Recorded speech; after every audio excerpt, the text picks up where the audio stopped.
હાલ આત્મબંધુઓ બધાને ખૂબ ખૂબ જય સીતારામ. આપણે જે આગળના હપ્તામાં જે વાત કરી હતી, જે સતયુગ, ત્રેતાયુગ, દ્વાપર યુગ એમ 4 યુગની જે વાત હતી, એ 4 યુગમાં આપણે પહેલા યુગમાં કે કઈ રીતનું જીવન હતું માણસોનું, અનાજ કેવા હતા, શરીરની લંબાઈ કેટલી હતી. બીજા યુગમાં એ વિશે બધી આગળના સંતોએ જે કીધું છે, વેદ વ્યાસ ભગવાને જે વાત કરી છે, એ વાતો આપણે એમાં રજૂ કરી અને ભજન પણ ગાયું. અને ભજનમાં જે સારરૂપી જે વર્ણન બધું કીધું છે, એમ 4 યુગ વિશેની વાતો આપણે કરી. પછી એક ભજન પાછું ગઈ વખતે પણ આપણે પ્રહલાદ મહારાજ જે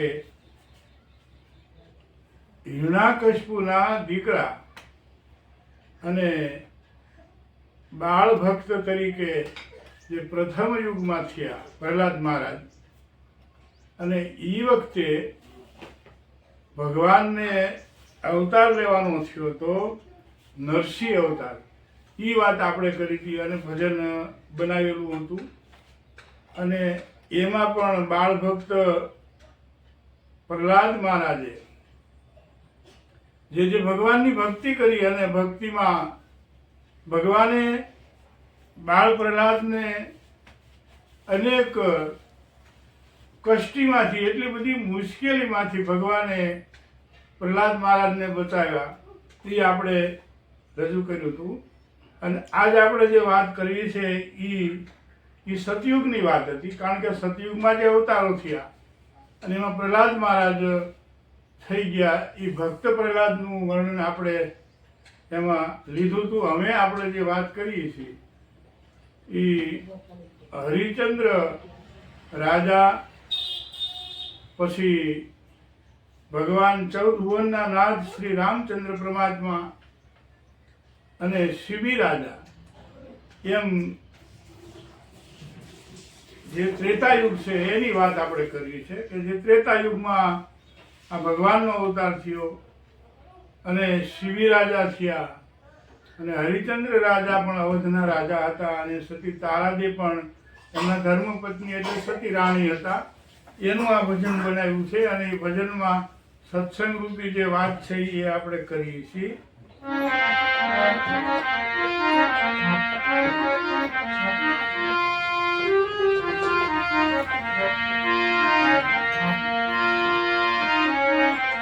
એનો ઢાળો છે અજમલ રાજા ભક્તિ કરે, દર પૂનમે દ્વારકામાં જાય, મિનળ દે કહે અમે પુત્ર વિના, સ્વામી આ મનડું મારું મુંજાય. એ જે ભજન છે એ ના રાગમાં આપણે આ શબ્દો લીધા છે. એ આ ત્રેતાયુગ, અને ત્રેતાયુગમાં જે અવતારો થયા છે એ પરમાત્મા ખુદ મર્યાદા પુરુષોત્તમ પ્રભુ રામજી, રામ ભગવાન, અને પરશુરામ ભગવાનના 2 અવતારો થયા. જૂના યુગની રે વાતું આવ્યું,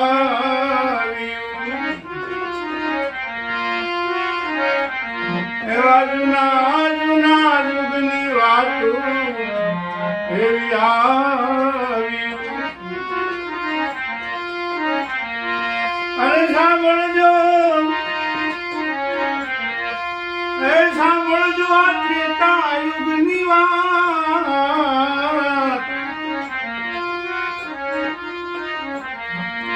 અને સાંભળજો ત્રેતાયુગની વાત.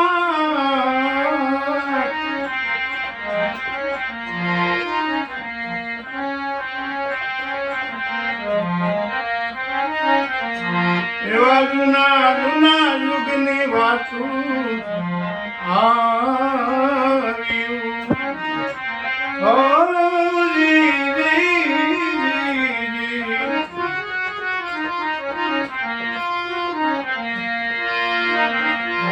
એવા રાજા રામજી અવધના રાજીયા,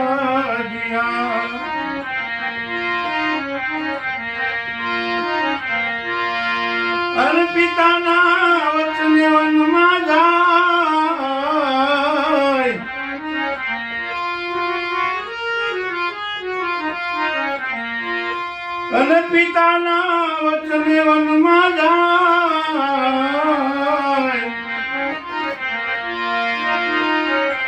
રામના નામે પથરા તરે. ઓ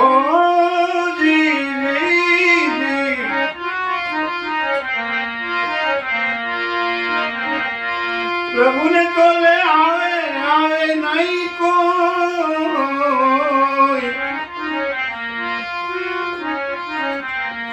અને પ્રભુને તોલે આવે નહીં કોઈ. જૂના જૂના યુગની રે વાતો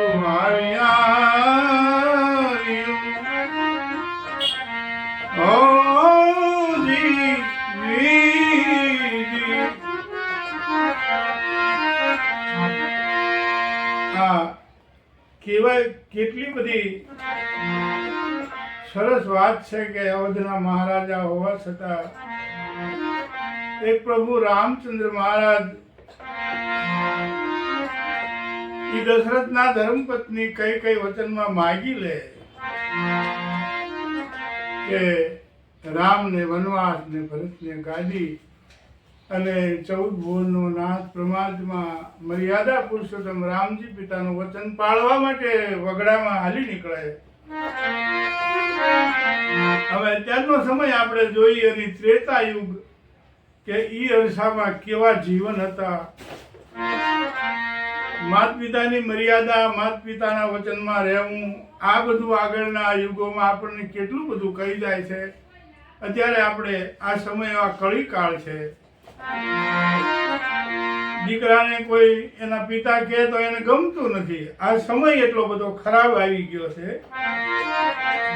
આપણને આ શિખામણ આપે છે આ ઇતિહાસો કે તમારે માત પિતાના વચનમાં રહેવું જોઈએ, માત પિતાને દુઃખ ના આપવું જોઈએ. આ મર્યાદા પુરુષોત્તમ રામ સમજાવે છે.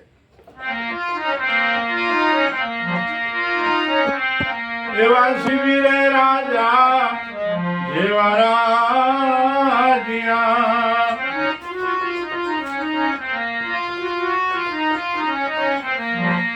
એવા શિબિર રાજા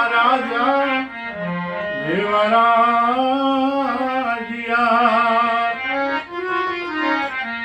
ઓ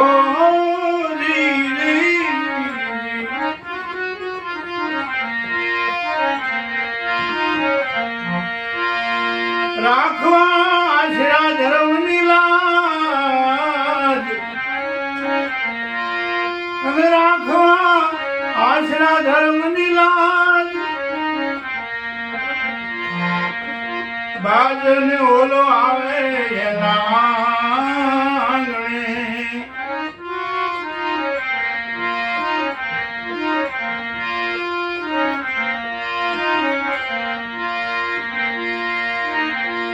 શિબી રાજા આપે અંગના દાન. બાજ અને ઓલો આવે એમના આંગણે.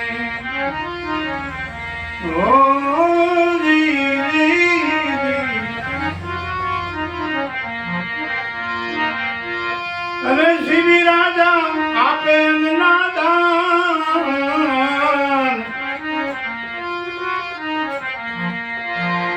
એવા જૂના જુગની વાતો આવ્યું રે.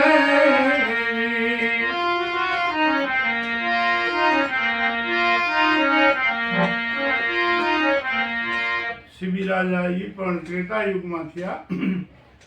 ત્રેતાયુગ, 4 યુગ, સતયુગ, ત્રેતાયુગ, દ્વાપર યુગ ને કળયુગ. અને એમાં ત્રેતાયુગ જે છે એ એટલો બધો પવિત્ર અને મર્યાદા પુરુષોત્તમ રામ ભગવાનનો અવતાર એમાં થયો. એ મહાન યુગ છે. કારણ કે આમાં એવા રાજા મહારાજાઓ થયા છે. અને ખુદ પરમાત્મા જે છે એ રામાયણ આપણને એટલું બધું શીખવાડે છે કે જો આપણે રામાયણ ઘરમાં રાખીએ તોય આપણા માટે બહુ લાભ છે. એમાં જો રામાયણ વાંચવામાં આવે અને એનું અનુકરણ કરવામાં આવે કે માતા પિતા સાથે પુત્રને કેવો વ્યવહાર કરવો જોઈએ, પછી ભાઈ હોય તો ભાઈ સાથે કેવું વર્તવું જોઈએ, કે ગુરુ સાથે કેવું વર્તવું જોઈએ, કુટુંબીઓ સાથે કેવું વર્તવું જોઈએ, એ બધું એમાંથી શીખવાડે છે આપણને. એટલે મર્યાદા પુરુષોત્તમ રામની આ પવિત્ર રામાયણ બહુ જ ઉપયોગી છે. એ આ ત્રેતાયુગ હતો અને એમાં પરશુરામ અવતાર પણ થયો છે. પણ શિબિરાજા જ્યારે થયા એ પણ ત્રેતાયુગમાં જ થયા. અને શિબિરાજા મહાસત્યવાદી રહેતા અયોધ્યાની માય. આપણે એ ભજનો ગવાય છે. શિબિરાજાનું પણ ધારસી ભગતે ભજન બનાવેલું છે અને આપણે થોડીક યાદી કરીએ એની.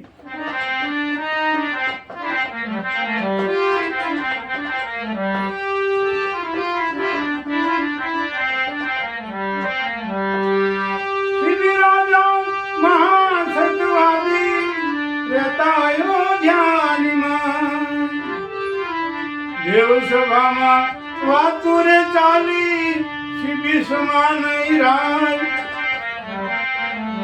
ઇન્દ્ર કહે પારખાનેવા પછી જે માગે ઈ દેવા. ઇન્દ્ર કહે પારખાનેવા પછી જે માગે ઈ દેવા. નક્કી કર્યું દેવસભામાં વાતું થઈ. ઓહો, શિબિરાજ કે હા, અત્યારે તો શિબિરાજા જેવો કોઈ મહાન ભક્ત મહાસંત કોઈ નથી. કારણ કે અતિથિ સત્કારમાં એ સર્વસ્વ ફના કરી દે કે બને નહીં કે હા. અને ત્યારે દરેક વખતે જ્યારે જ્યારે ભક્તોને સંકટ પડી છે તો એમાં લગભગ દેવતાઓએ જ કષ્ટી આપી છે. કસોટી કરવા દેવતાઓ જ આવ્યા છે. હરિચંદ્ર મહારાજને પણ કસોટી કરવા માટે દેવતાઓએ નક્કી કર્યું વિશ્વામિત્ર મુનિ થકી. અને આમાં પણ દેવતાઓ બધા એને ઈર્ખા બહુ કે કોઈ આગળ વધી ન જવો જોઈએ, કોઈ મોટો થઈ ન જવો જોઈએ ભગત કે સંત કોઈ. એટલે ઈર્ખા કરીને કસોટીમાં લગભગ પાડી દે. પણ જે પૂર્વની કમાઈ વાળા જીવો છે, જેની હાસી ભક્તિ છે ટૂંકમાં કહી તો એ લોકો જ આમાંથી પાર ઉતરી શકે છે. બાકી તો વિપત બહુ જ છે, કષ્ટી બહુ જ આમાં બતાવે છે આ બધા સંતોના ઇતિહાસોમાં. અને ત્યારે અગ્નિદેવ પોતે હોલો બન્યા છે અને ઇન્દ્ર છે એ બાજ બન્યા. અને બે બાજ અને હોલો થઈ અને નક્કી કરી નાખ્યું કે હવે બાજ ઓલાને કહે છે તારે છે ને એકદમ દોડતા ઉડતા જઈ અને શિબિરાજાના પાસે હાજર થઈ જવાનું, ખોળામાં બેસી જવાનું. હું તને પાછળ આવીને મારી નાખવાનો પ્રયત્ન કરું એટલે મને રોકશે. રોકે એટલે ત્યારે હું માગી લઈશ. કારણ કે એ તને આપશે નહીં, તને મારવા માટે આપશે નહીં, તારો વધ કરવા એ દેશે નહીં. શિબિરાજા તો સતવાદી છે એટલે આંગણે આવેલાનો ધર્મ એ પાળે જ. આશરા ધર્મ તેને કીધો છે. પછી દુશ્મન આવે તો આપણે તો આંગણે આવે તો એને હારું મોઢું રાખતાય નથી.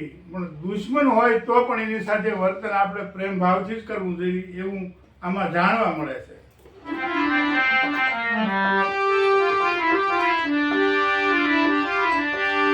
અગ્નિદેવને હોલો બનાવ્યો, પોતે બન્યા છે બાજ.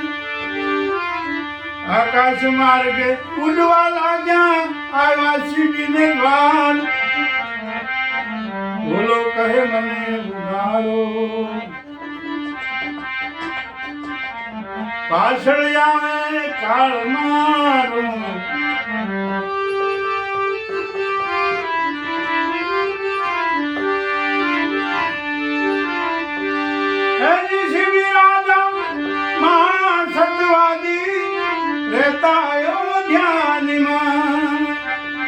દેવસભામાં વાતું ચાલી શિબી સમો નહીં રાય.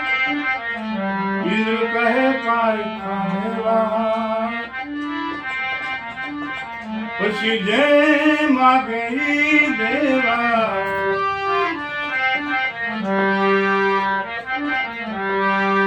દોડીને ઉડતો તો એ ઓલો જે શિબી રાજા બેઠા છે ત્યાં ખોળામાં આવીને પડ્યો અને પાછળ બાજ એકદમ આમ ઘૂરી કરતો કરતો કે તરત દોડીને એના પગમાં પહોંચી જાય એટલે તરત શિબી રાજા કે ઉભો રહી બાજ, ઉભો રહી જા, કે નહીં આપી દો, આ મારો શિકાર છે મહારાજ, પણ શું લેવા, તારે શું જોઈ? બસ મને મારે આ ઓલો જોઈ, કારણ કે મારા બસા પૂછ્યા છે 3 દીથી અને જંગલમાં રખડતા મને આ ઓલો વગા હાથ આવ્યો છે, હું એની પાછળ પડ્યો, મને ઝટ આપી દો તમે, મારે એનું ભક્ષણ કરવાનું, મારા બાળકો બધા ભૂખ્યા છે. બાજ આવું કહે છે. જ્યારે શિબી રાજા કહે છે કે તું સાંભળ મારી વાત, આ તમારે વેર નહીં, મારો આહાર છે, મારો ખોરાક છે, અમે તો માંસ ખાઈ કે છે. બાજ આવું કહે છે. ઇન્દ્ર બાજના વેશમાં છે. ઈ આવી વાત કરે છે. અને ત્યારે શિબી રાજા કહે છે તમે ધીરા રહ્યો, એની બદલીમાં તમને હું માઉસ મગાવી દઉં. કે માઉસ? કે હા. કે માઉસ કોનું? કે કોઈ ઘેટા બકરાનું, પશુનું માઉસ લાવી દઉં, જેટલું જોઈએ એટલું, પણ આ ઓલાને તને આપીશ નહીં. અને ત્યારે કહે છે નહીં, અમે માણસ બીજાનું માઉસ અમારે ન જોઈએ, તમારું માઉસ આપો, લ્યો. આ કસોટી કરી.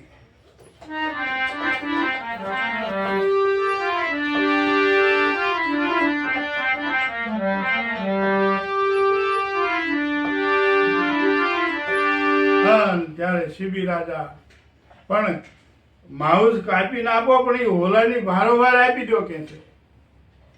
હવે શિબી રાજાને માથે કસોટી કરે છે, ત્રાજવા કાંટો લાવે છે અને પોતે માઉસ કાપવા માટે થઈને સરો લાવીને પગનું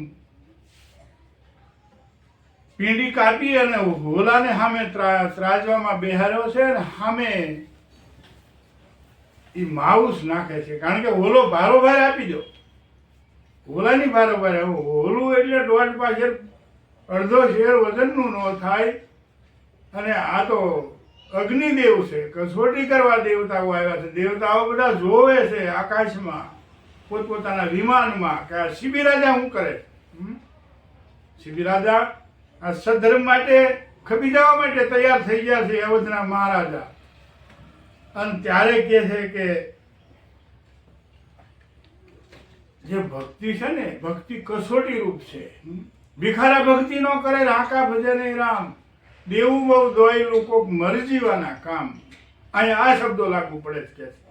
અને પગની પીંડી કાપી અને પોતે શિબી રાજા એ ત્રાજવામાં મૂકે છે, સામે હોલો બેઠો છે. અને જેમ જેમ શિબી રાજા માઉસ નાખે એમ હોલો સાબડું એનું હેઠું રાખે. પગ કાપી નાખ્યો, હાથળ કાપી નાખ્યો.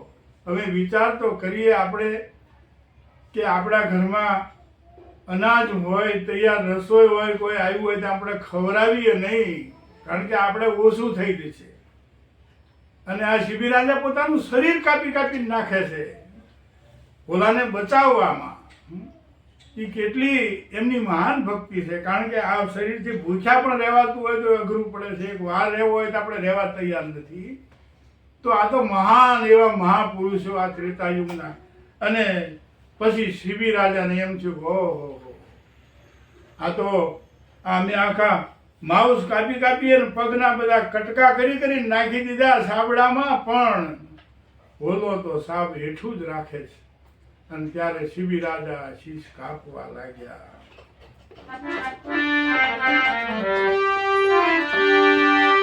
શિબી રાજા શીશ કાપવા લાગ્યા, વળી તો જય જયકાર.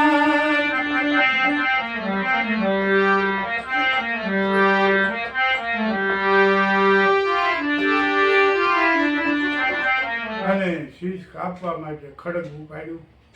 જેમ હરિચંદ રાજાએ જ્યારે ખડગ ઉપાડ્યું, હરિએ ઝાલ્યા એમના હાથ નુરીજન સતવાજી. ઈજા રાજના આ મહાપુરુષો હરિચંદ્ર રાજાએ તે, શિબી રાજાએ તે, અને તરવાર કાઢીને શીશ કાપવા ગયા ત્યારે હા હા હા શિબિરાજ, અને ભગવાને બાવડું પકડી લીધું અને આકાશમાંથી પુષ્પોની વૃષ્ટિ કરી.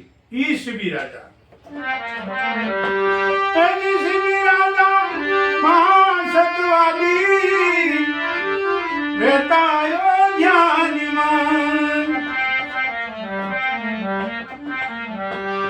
દેવ સભામાં વાતું ચાલી સીધી સમો નહીં રાય ઇન્દ્ર કહે પાર ખાધેમાં પછી જે માગી દેવા શિબી રાજાને 14 ભુવનના નાથ પ્રગટ થયા. આજે દેવ વિષ્ણુ પરમાત્મા શંખચક્ર ગદાપદ્મ ધારણ કરી અને શિબીને કીધું માગો માગો શિબિરાય માગો કે પ્રભુ અમારે બીજું શું જોઈ તમારી ભક્તિ જોઈને આવી એમને કસોટીમાં તમે હિંમત આપતા રહેજો ને અમે ભક્તિ ન છોડીએ. બધાએ ભક્તિ જ માગી, ધન વૈભવ સુખ માગ્યું જ નથી.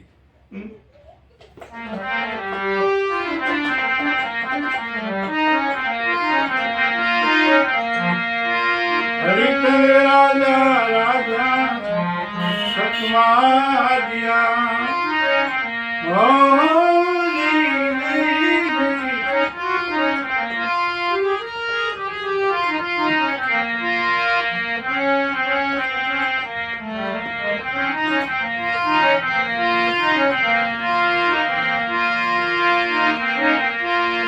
કાશી નગર માં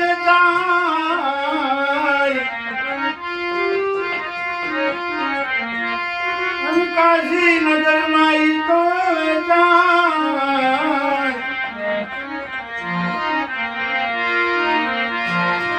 સતને કારણે તો સર્વને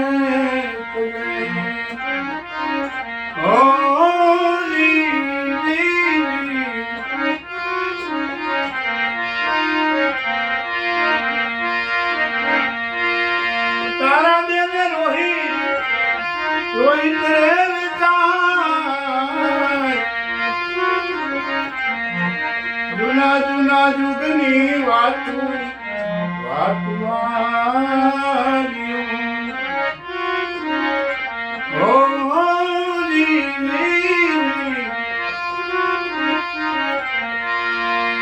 સાંભળો આ ત્રેતા યુગની વાત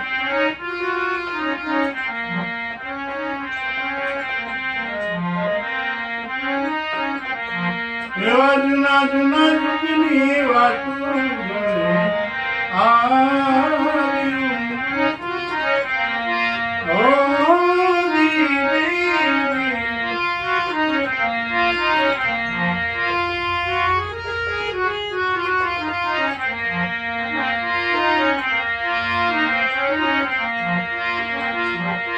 આવો ત્રેતા યુગ જેવો એક યુગ તો નથી.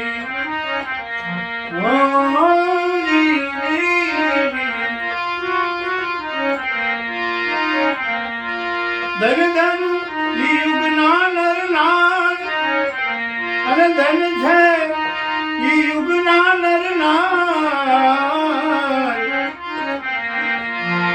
સંતને શબ્દે ગુરુને ગુરુવતને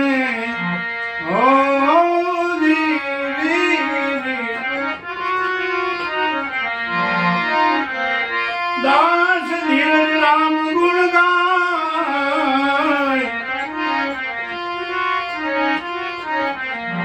એવી જુના જુના જુગની રે વાતું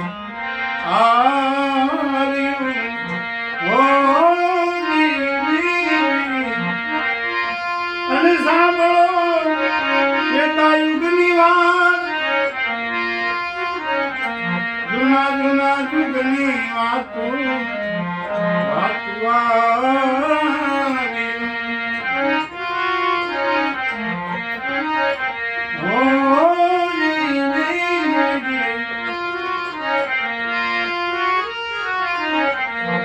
આ ત્રેતા યુગની વાત ને એમાં જે ભગવાનનો અવતાર થયો શિબી રાજા મહાન ભક્ત થયા. અવધના મહારાજા હરિચંદ્ર અને સતી તારાદેવ પુત્ર રોહિત